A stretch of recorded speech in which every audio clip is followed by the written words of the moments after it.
নমস্কার বন্ধুরা, রিতাস কুকিং ব্লগে আপনাদের স্বাগত। এখন বসন্তকাল, আর বসন্তকাল মানেই বাঙালির সেরা উৎসব দোল। আর এই দোলের একটা জনপ্রিয় মিষ্টি হলো ফুটকড়াই। এই ফুটকড়াই আমরা ছোটোবেলা থেকেই দোল ও নেড়া পড়ার দিন সকলেই খেয়ে থাকি। আর এই ফুটকড়াই খুব সহজেই বাড়িতে বানিয়ে নেওয়া যায়। তাই আজকে আমি এই ফুটকড়াই আপনাদের বাড়িতে তৈরি করে দেখাবো।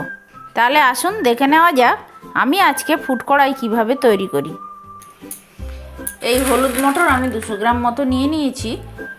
এই মটর যে কোনো মুদিখানা দোকানে কিনতে পাওয়া যায়।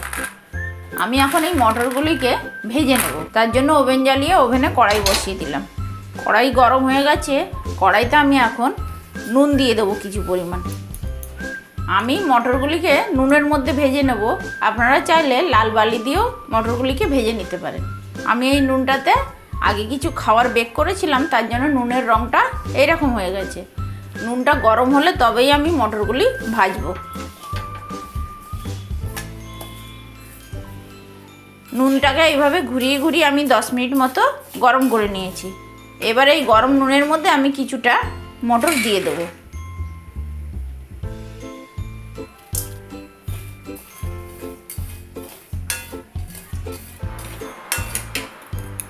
আঁচটা মিডিয়াম রেখে মটরগুলিকে আমি ভেজে নেব।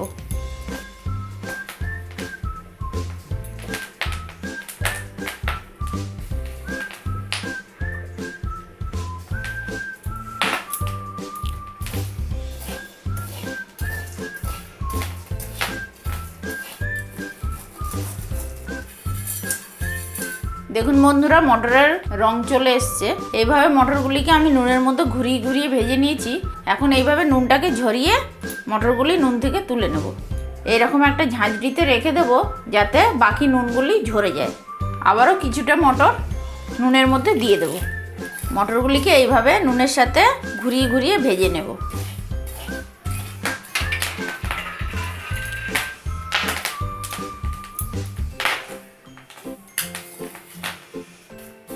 এই মটর ভাজার সময় আঁচ মাঝারি রেখে মটরগুলিকে ভেজে নিতে হবে। আর খুব সাবধানে ভাজতে হবে যেন মটর ছিটকে গায়ে না এসে পড়ে। এইভাবে মটরগুলিকে আমি নুনের মধ্যে ঘুরিয়ে ঘুরিয়ে ভেজে নিয়েছি। মটরগুলিকে এইভাবে ঝাঁকিয়ে নেব যাতে এক্সট্রা নুন থাকলে মটর থেকে ঝরে পড়ে যাবে। 200 গ্রাম মটরের জন্য আমি 250 গ্রাম মতো চিনি নিয়ে নিয়েছি। আপনারা এখানে যতটা মটর ব্যবহার করবেন সেই অনুযায়ী চিনি নিতে পারেন। এই চিনির মধ্যে আমি 1 কাপ মতো জল দিয়ে দিলাম। জলের সাথে চিনিটা নাড়তে থাকবো, চিনিটা যতক্ষণ না গুলে যায়। এখন দেখুন বন্ধুরা, চিনি গলে গেছে আর উপরে কেমন গ্যাঁজা বা বুদবুদ তৈরি হয়েছে। এবারে মটরগুলি দিয়ে দিচ্ছি। এখন আঁচটাকে লো করে দিতে হবে এবং এরকম সর্বক্ষণ নাড়তে হবে। চিনির কাদরা সমস্ত গায়ে লেগে গেছে। এখন আমি ওভেনটাকে বন্ধ করে দেবো এবং কড়াই নামিয়ে নিয়ে অনবরত মটরগুলিকে নাড়তে হবে যতক্ষণ না চিনি শুকিয়ে মটরের গায়ে লেগে না যায়।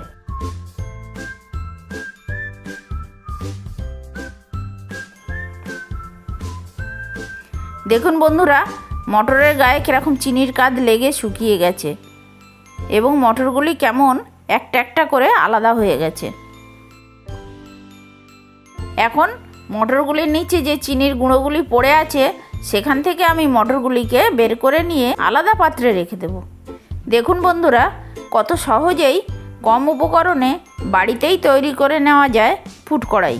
আর এই ফুটকড়াইয়ের স্বাদও হয় খুব সুন্দর। আপনারা এইরকম করে একবার বাড়িতে ফুটকড়াই বানিয়ে সকলে খাবেন। আর আমার রেসিপিটা কেমন লাগলো কমেন্টে জানাবেন ও সবার সাথে শেয়ার করবেন। ভিডিওটা ভালো লাগলে একটা লাইক দেবেন এবং আমার চ্যানেলটিকে সাবস্ক্রাইব করে পাশের বেল আইকনটি চিপে দেবেন। আজকের মতো এটুকুই। আবার দেখা হবে অন্য কোনো রেসিপির সাথে। আর দোল উৎসবে সবাই আনন্দ করে কাটাবেন। ধন্যবাদ।